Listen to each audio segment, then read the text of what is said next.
the septic tank. You know about that? Yeah, the toilet. Yeah. It wasn't allowed to have a toilet. There was a bloke had the shack, you know, the blue shack, about 5 shacks from us. He had about 2 shacks, but one most of them that way. And he was on the committee or some bloody thing. And he came over. What do you think you're doing there? I said, you look at that hole. Because I was angry, so I had nobody to help me, and that's very hard digging up. And said, you look at that hole? I said, yes. He said, I want to know you. I said, you'll begin it in a minute. And he ran away. And he went to Terry, Terry Kassar. Mm-hmm. And he said, telling you know, we don't mean any harm. And I'm a labor man, and they're telling that, you know, I've never seen him again. I said, that's why we went. You'll begin it in a minute. He ran away. You know, I took inspiration this year and last year from Dad's stories about when he went to court. Tell him about how you ended up with Purcell. Oh, Purcell. It was another, not Purcell. Yeah, but how you ended up with him, how you came to, because of you wanted to take another solicitor to court. Yeah, Purcell just, first of all, there was a solicitor who took my money, right? I bought a house in Bravebrook, $26,000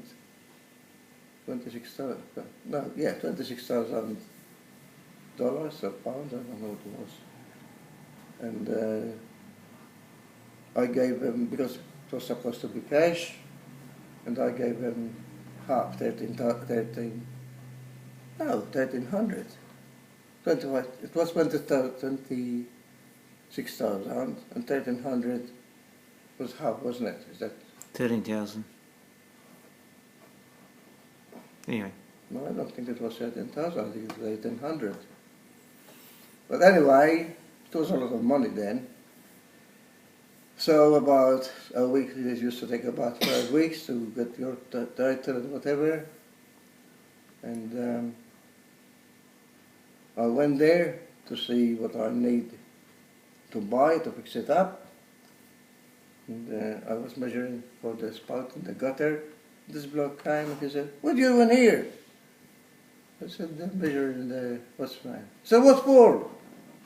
I said, I bought it. I said, probably another week, you'll have to get the stuff ready. He said, that's my house, I just bought it. I said, your house? He said, yeah, he said, I just bought it, I just moved in. I said, I bought that about 5 weeks ago. And I had a big story. I rang up the solicitor, and he's not in the office, and when he comes, to tell him. So kept ringing up nearly every day. He's not in the office. When we go, we'll tell him. So I rang up another time. I said, I'm coming to the office. I said, and I'm not going to move out of there till he comes. So that's exactly what I done. So they must have rang him up, and he took a check to Durham State, to where we were living. He gave it to Paulie. And he came, hey, how are you going? You know, I said, I'm waiting for you. I said, where's the money? I said, you don't believe me. He said, I just went and gave the money to your wife, a check. I said, did you now? He said, yes. He said, give me the, what's name?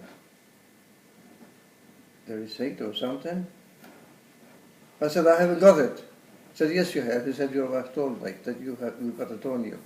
I said, no. I said, I thought, you know, I wouldn't give it to you. I said, till I go home and make sure that you gave her the check. So I went, well, I said, he came, give me the check. I said, oh yeah, that was a Friday. And then I said, where's the check? Here.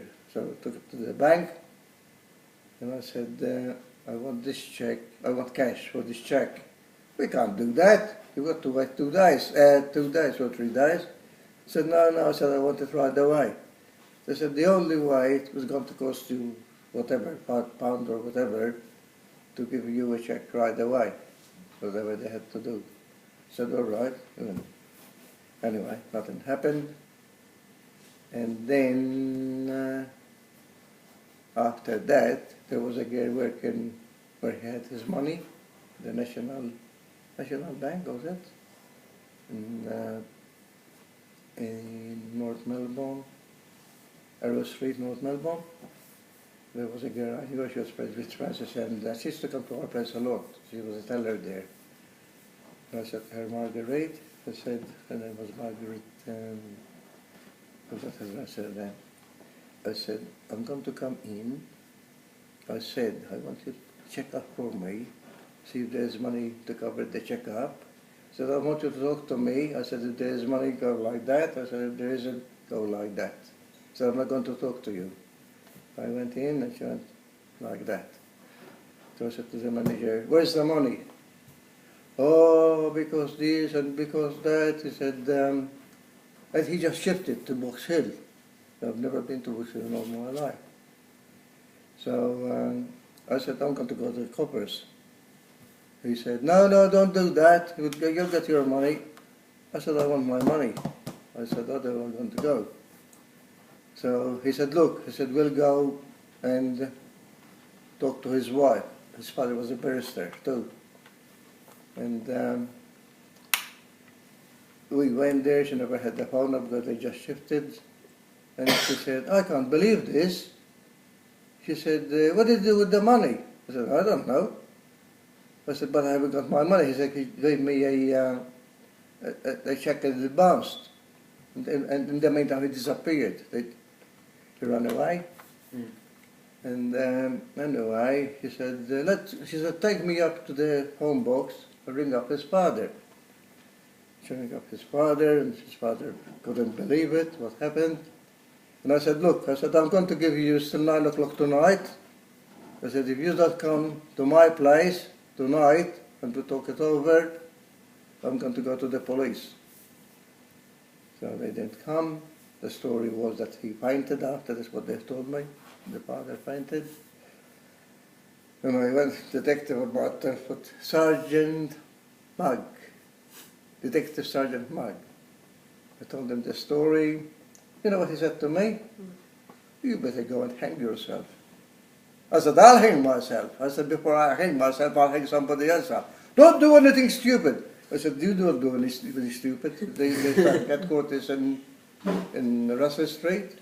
No? Anyway, I went looking for him. I was chasing him with the car. He had two planes. He had 2 planes and 3 sports cars. That's where he spent his money and gambling. Anyway, and I'm always there behind him, always there behind him. He just left. How I used to find out, I can't remember now, but always a day after. And then, what am I going to do? What am I going to do? And I want to get the money back. And I think it was a copper at the Victoria Gate. I think it was. He was going out early. And he wanted to know why I was going out early, was the excuse, and you know, because they used to ask us a lot of questions. And I told him, and he said, you're in real trouble, go and get a solicitor. And I said, all right. So I got the union solicitor, because before I used to have him, so he's solicitor.